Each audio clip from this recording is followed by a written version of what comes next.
Okay, so what will happen if we put a 3D print inside of a rat trap? Let's find out.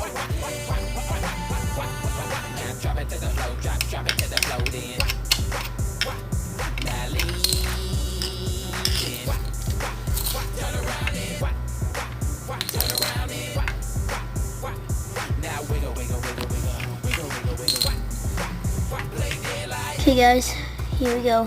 3, 2, and 1. Whoa! And now this is the after results. What? This is the after results, not really anything.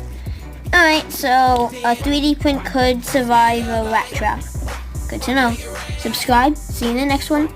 And don't forget to subscribe to my other channel, Ruby the Puppy.